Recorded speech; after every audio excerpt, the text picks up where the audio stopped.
আমরা সকলে অবগত আছি যে বর্তমান বাংলাদেশ সরকারের মাননীয় প্রধান উপদেষ্টা তিনি বলেছেন যে যে কোনো ধর্মের মানুষেরা বাংলাদেশে স্বাধীনভাবে তাদের মত প্রকাশ করতে পারবে।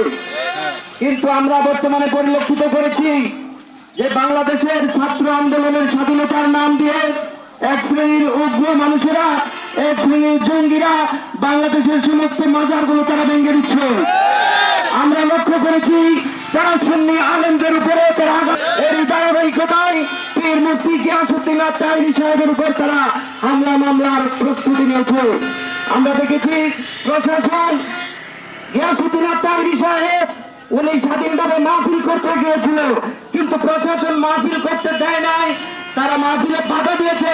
আবার তাইরি সাহেব শান্তিপূর্ণ মাহফিল করার কারণে আবার প্রশাসনে তাকে মামলা দিয়েছে। এটা আমরা কখনো মেনে নিব না। আমরা শান্তিপূর্ণ মানুষ, শান্তিভাবে বসবাস করতে চাই, কিন্তু সুন্নি জামাতকে যদি আপনারা জাগিয়ে তোলেন তাহলে এর পরিণাম ভালো হবে না। আরেকটা আন্দোলন আমরা গঠিত করবো, কথা বলে ঠিক কিনা? সবাইকে ধন্যবাদ।